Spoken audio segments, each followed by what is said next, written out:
you're vocally pushing, it might be your pelvis.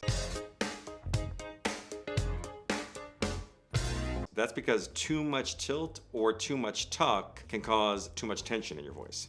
So in this exercise, I'll show you how to find that place somewhere in between that yields the most vocal ease. Before we get started, I want you to record yourself speaking or singing a short cut of a song, and you're gonna come back to the recording at the end of the exercise. Okay, so here's how it works. Tilting your pelvis forward, I want you to hold an E vowel like this. E.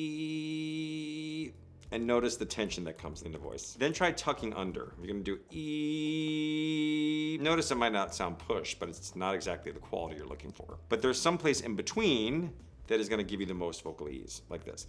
E. To find that, you're gonna use your voice to guide you. Ask yourself, where does my pelvis need to be for my voice to be free? If you need help finding neutral pelvis, you can also play with the chair. You can tilt your pelvis forward and pull up, and notice that squishes your lower back. You can also tuck under and pull up on the chair, and notice that folds you forward, which is also not the sweet spot for singing or speaking.